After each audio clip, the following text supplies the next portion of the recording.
Lined up, but first I would like to duly welcome and honor someone who's in our midst from the Presidential CNG Initiative. That is Engineer Michael Oluwagbemi, who is the Chief Executive and Program Director. Please, a wonderful round of applause for him. Thank you very much for coming, sir. Thank you very much. We will be expecting a word from you in the next few minutes. Thank you very much, sir. I'd also like our technical team to please get ready the documentary.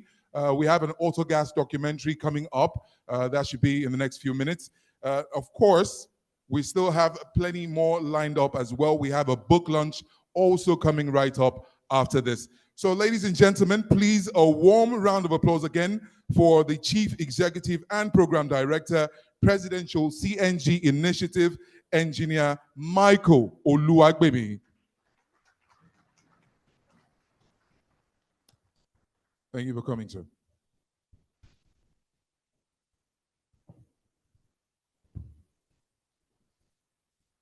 Good afternoon. Good afternoon. I think it's lunchtime.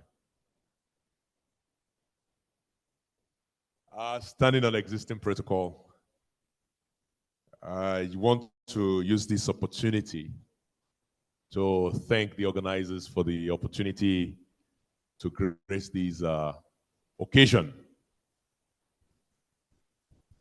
and to address this sector audience on this memorable occasion of the Autogas Nigeria Annual CNG Conference 2024 with the theme Accelerating the CNG Revolution, Innovation, Efficiency, Safety, and Sustainability. Having known the organizers as pioneers in the sector, I'm not surprised by the level of professionalism as well as the focus they've brought to the execution of not just this conference, but their work in the sector. The Presidential CNG Initiative, we're very proud to be associated with Autogas Nigeria and your team on this journey.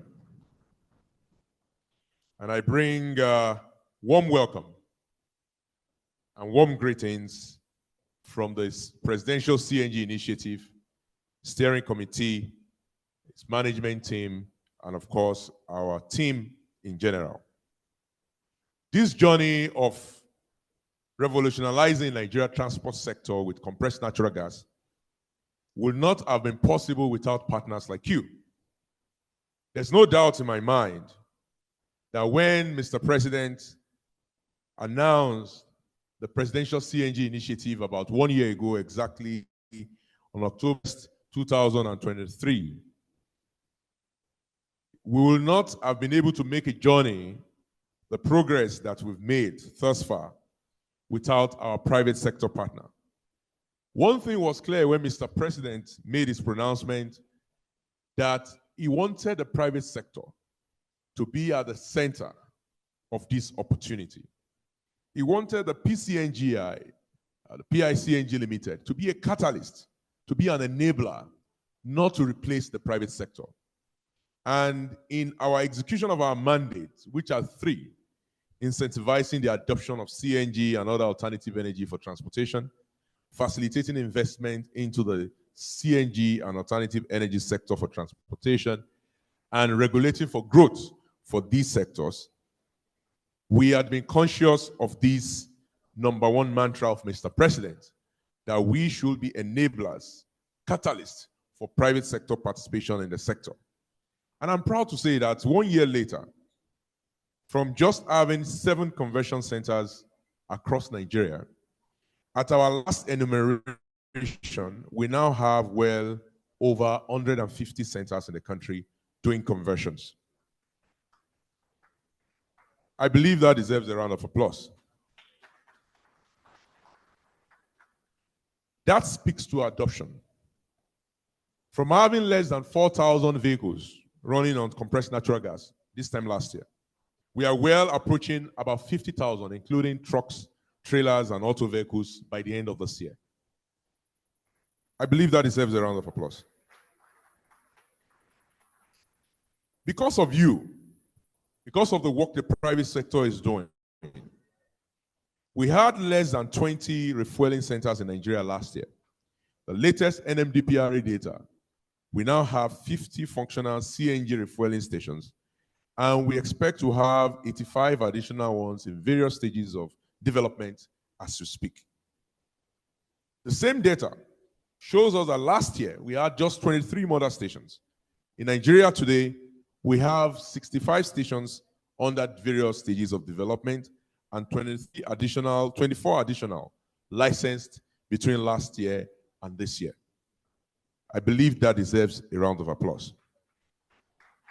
The mere conversion capacity of less than 1,000 conversions a year, as at this time last year, we now have conversion capacity in the country of 54,000 a year, and we hope to quadruple that just in the first half of next year to 250,000. All of these enabled by the private sector, who have poured in more than $450 million of investment. These are investments in mother stations, in daughter stations, centers, in manufacturing plants, developing and building CNG buses, CNG tricycles, and developing the necessary platforms to help Nigeria utilize our natural gas. They say the definition of madness is doing the same thing and expecting a different result. For far too long as a country, we were importing poverty, exporting jobs, and enabling the highest level of ness in economic management. A country blessed with over 232 TCF of natural gas was burning $12.5 billion worth of gas in the last 5 years. A country so much endowed that 30 of our 36 states have natural gas on their feet, was solely dependent on the importation of petroleum products, crude oil, derived products that we produce in abundance, are the top producer in Africa, yet refined none, and then imported an expensive product to drive an economy that could thrive on cheaper natural gas. Natural gas was seen as a waste product, something that could enable our economy at about 1/10 of the price of crude oil enabled products per BTU of energy. For 40 years, we exported natural gas to countries like Japan and India, who in turn then used that natural gas to build us petroleum fueled vehicles for us to utilize to continue to import petrol from them. Let me say that again, so that you can understand the definition of madness. For 40 years, as a country, we exported natural gas to countries like India and Japan, who then use the natural gas to not just drive their logistics and transportation, but to drive their production of industrial goods, including vehicles, and then make petrol vehicles for us, so that we can then continue to use petrol, which we buy from them after exporting them crude oil. I want that to sink. That have made a generation of Nigerians, which was before us, not to be any different from the generation that was far long before us. Like our forefathers that exported raw human resources called slaves, and then went in turn to import expatriate labor called colonial masters. Like our forefathers that exported cocoa, granules, and cotton raw, and then went on to import chocolate, groundnut oil, and soap, as well as fabric. We also exported crude oil and raw natural gas, and then imported refined petroleum and diesel. We did not understand that value addition was necessary to the enablement of not just productivity, but the creation of jobs that ultimately drives the security of lives and property in our country. The last time Nigeria produced 1.7, 1.8 million barrels of crude oil, we had a population of about 110 million people.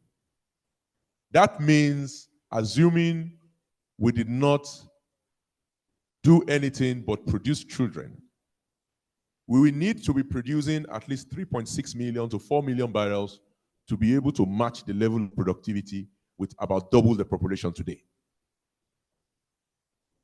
It means that it is not sufficient for our country to continue to just focus on incremental production of crude oil or natural gas products, but to add value. Value addition starts with processing and utilization.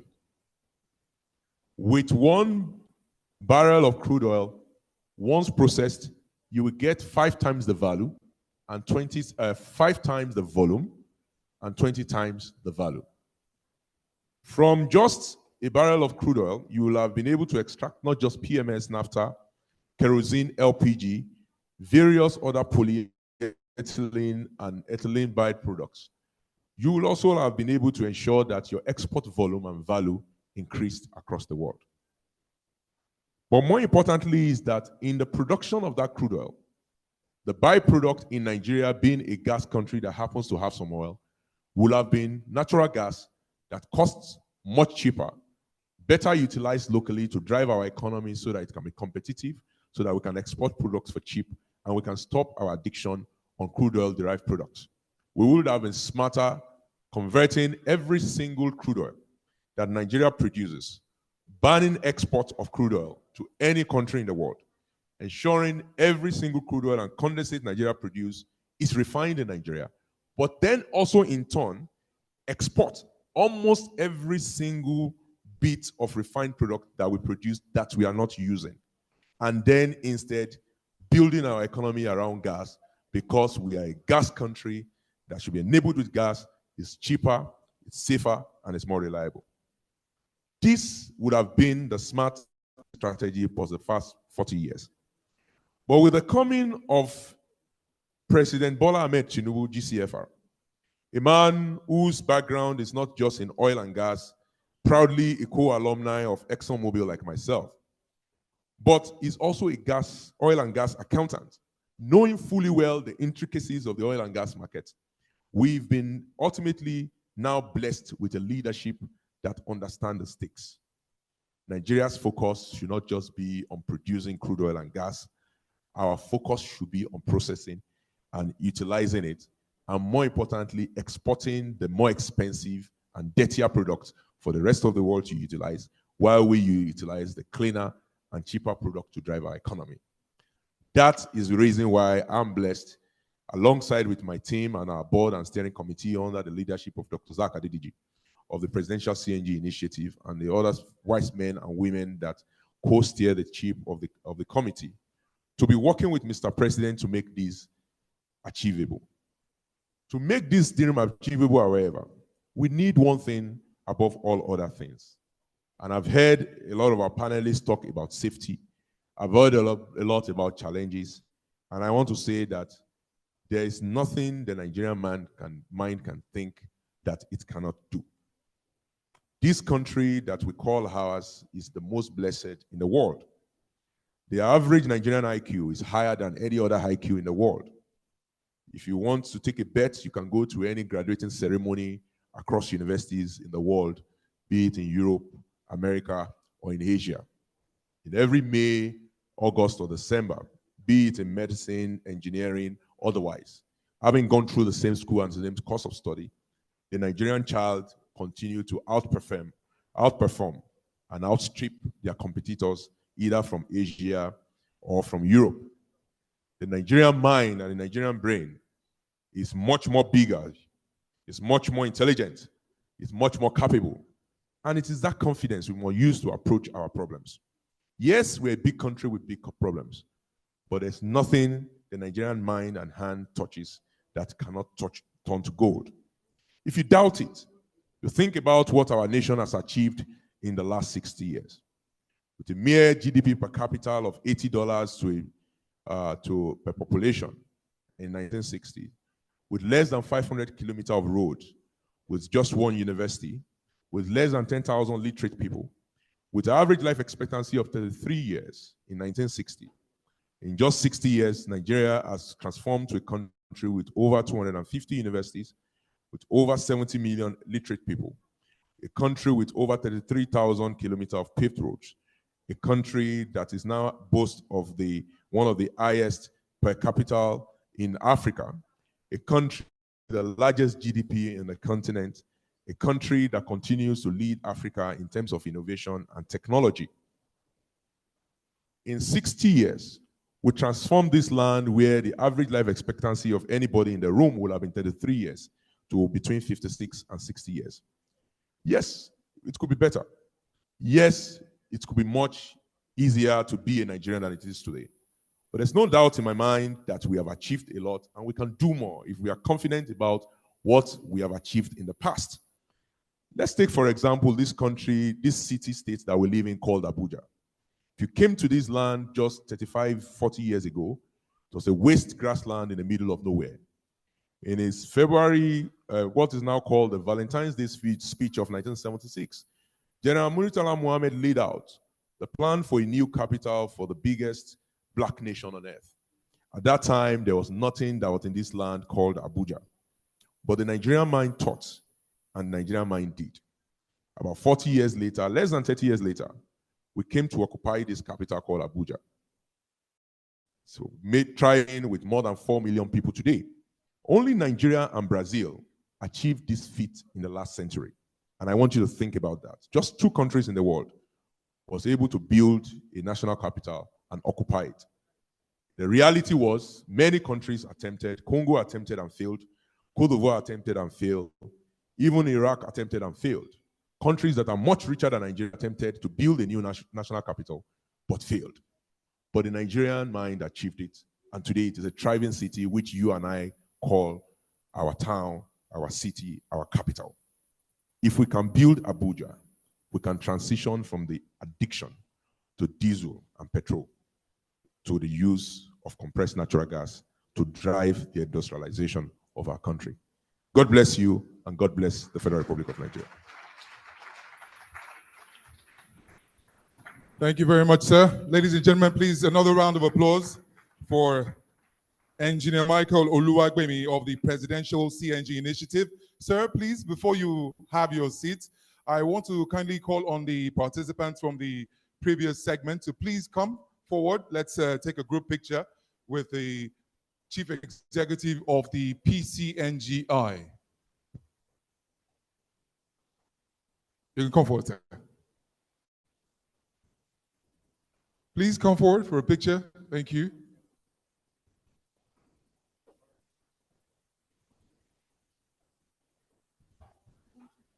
Yeah. And Jamaica, sir, we also have the pleasure of making some presentations to you. On behalf of the World Safety Organization, we have 2 plaques here. One is for you, and then one is for the PCNGI. So Dr. Soji will make these presentations. Okay, thank you very much. Thanks to the organizer. Thank you, madam, for this privilege. Thank you. And I would like to call on Professor Yakubu, right, sir? Professor, sir? Yes, you're the one. Ibrahim. I would like you to do us the honor to present this. Engineer Michael Oluwagbemi, Program Director, Chief Executive, PCNGI, recognizing your contribution and commitment to HSSES, that's health, safety, security, environment, and sustainability, leading Nigeria's energy transition with remarkable leadership in environmentally friendly, clean energy solution through the PCNGI. Promoting public health and safety, saving lives, December 4th, 2024. This recognition comes, handy and comes timely. We in Nigeria, we need to celebrate what is good, not just to pinpoint the challenges that exist. So we have the honor to do this today on this occasion, and thanks to Madam for making this possible, and thanks to all these sponsors. We'd like to make this presentation to him on behalf of World Safety Organization.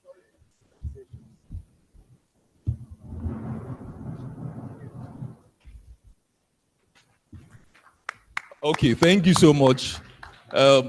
Aja Ma, you'll be the one to do all this honor to do this. See you, sir. Can you help me with to the initiative itself, because it's like a person. So while that will go with you to your office or to your home, wherever, we thought the initiative is a laudable one. And on this occasion again, and Madam will do all this honor, special recognition to the Presidential CNG Initiative, PCNGI, recognizing your contribution to HSSES again, because that's our confines, that's our space, that's where we play. Revolutionizing the transportation sector in Nigeria by promoting the federal government's national gas expansion program and environmentally friendly cleaner energy solution through the PCNGI. Again, promoting public health and safety, saving lives everywhere. This day, December 4th, 2024, on this occasion that Autogas brought us together, and the very first Autogas conference here in Abuja, Nigeria. Please, Madam, you do us the singular honor to make this presentation to PCNGI on this occasion. Thank you very much, ma'am. On behalf of Autogas Nigeria Limited, we are giving you this as our appreciation for the good job you are doing. Please keep it up. Get more private sector to key into it. We need a lot of hands to succeed. And we need so many people, everyone to adopt CNG. And inshallah, CNG will succeed. With the support of PCNG, National Gas Expansion Program, and every stakeholder. We have the NASENI, we have the NADDC, we have everybody. We have the School of Aviation that came in this afternoon. We have road safety, we have everybody. All of you are important. We have the Ministry of Science and Technology. You can see that Nigeria wants us to succeed. The federal government wants to succeed, and certainly will succeed. We just started. We can make it. Yes, we can. We appreciate you. We appreciate you. We appreciate all of you. Thank you. On behalf of Autogas, I say thank you. Thank you very much. Thank you. Thank you very much. I would just ask that our guests move over to this beautiful table here, escorting Engineer Michael. I would invite Professor Tenebe, our very highly esteemed Professor Vincent Adobe Tenebe, to join them to unveil the book. Immediately, the book, CNG in Car Installation Made Easy. And then Prof is our able chief launcher. Prof, sir, we'll have you on the side of the table to join. The writer is our chief technical officer, Engineer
Having been invited to this program in my capacity as the former Vice Chancellor of the university, I also have the honor to represent the chief launcher of this wonderful documentation, Engineer Dr.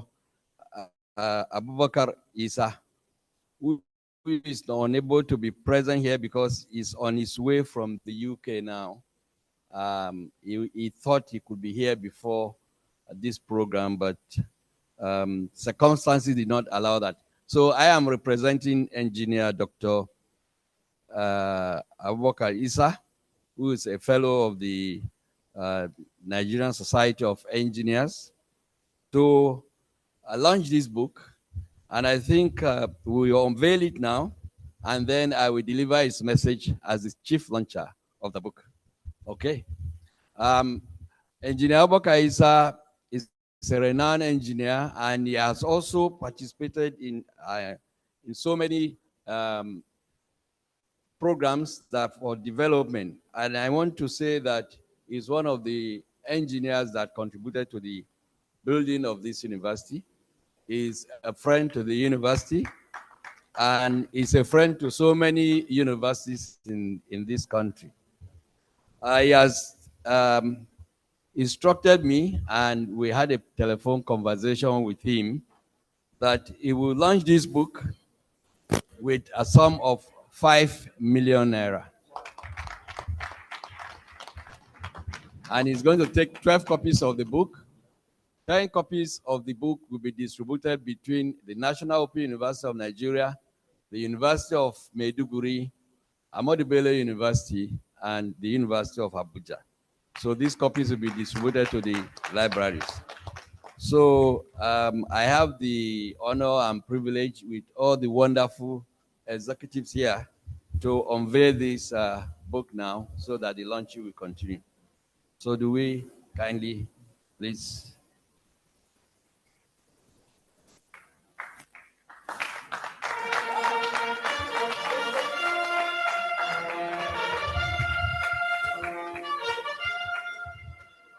I think you all pick a copy.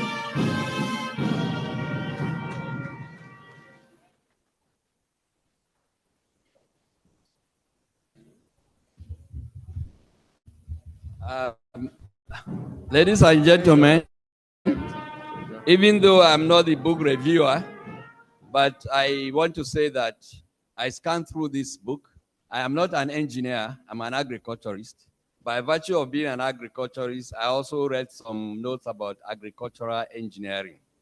And my popular subject in engineering is the engineer in society.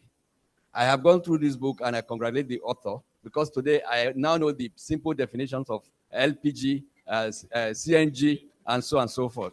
So this is a very beautiful book, and I'm sure the reviewer will do a good judgment to it. I recommend that you all read it and you'll be well educated. Before now, I thought LPG used to be liquefied pure gas. I didn't know that it was liquefied petroleum gas. And I congratulate the author, especially that she's a female engineer, and that's why she's very thorough.